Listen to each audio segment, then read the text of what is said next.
Welcome to the Windows Computer and Technology channel. And there's quite a lot of talk about the impact of the RAM and solid state drive price increases. And I mean, it's a really, really big impact. We had increases in the past from time to time, but what's happening now is extremely unique.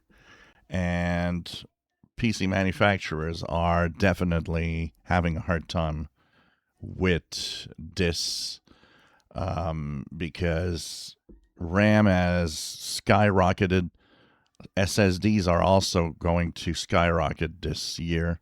All has to do with AI being so hardware hungry to work that manufacturers are just unable to make and produce enough SSDs and RAM chips for everybody.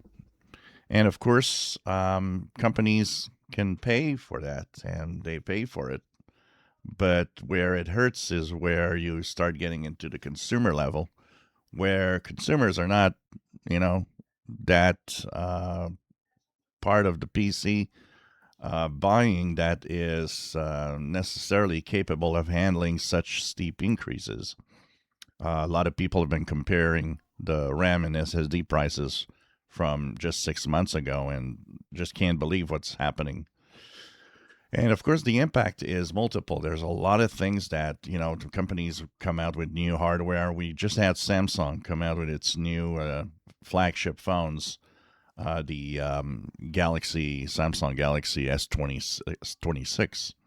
And they've been able to kind of, keep prices at a same level as last year, but they're probably also losing a little more on each device. They're probably,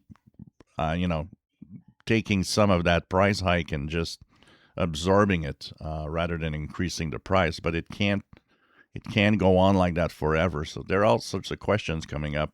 One of the questions is, do you think RAM and solid state drive prices could make Windows 12, delay Windows 12 if Windows 12 is a thing? And, there's a lot of things that can delay. Would a steep price increase in PCs delay a Windows 12 because it might need new hardware and you might need to change that PC? It's always a possibility. I don't know what are the criteria for Microsoft to look at when they release a new Windows, except the fact that it's always been a kind of a game here that releasing a new Windows often pushed the PC industry forward because it would require people would buy a new PC. It's still the case today, even if there's no minimum requirement. It's still the case today that even if you would stay at the same minimum requirement as Windows 11, it's a fact that people buy a new PC when they get a new Windows. They don't, us enthusiasts, once again, people on this channel, very different.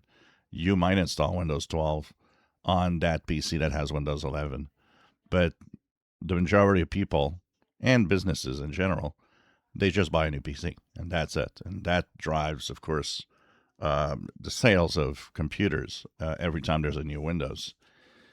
Now, if the prices come to a point where PC sales are slowing down dramatically, that could be, a time for, two things can happen. It could be Microsoft saying to the PC makers, well, we'll come out with a new Windows, and maybe that's going to help at least maintain some of the sales. Does Microsoft look at the price of PCs for a release of Windows? I don't think so. I think personally they will, if they have to release it, they'll release it. But I think the problem is really how much slowdown in PC sales the prices will have as an impact. I think that if the prices continue to soar at the levels they are right now, what we'll end up having is a very sluggish PC market where people just can't afford a new computer and they're just going to wait. And the problem with AI driving these hikes is that we don't see an end to it.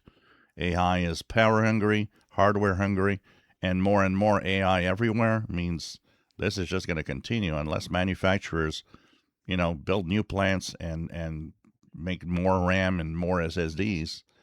We're in a very, very unique position right now with all of this. My question to you: what do you guys think of the price hikes, and what do you guys think the impact is going to be in 2026? If you enjoy my videos, please subscribe, give us thumbs up. Thank you for watching.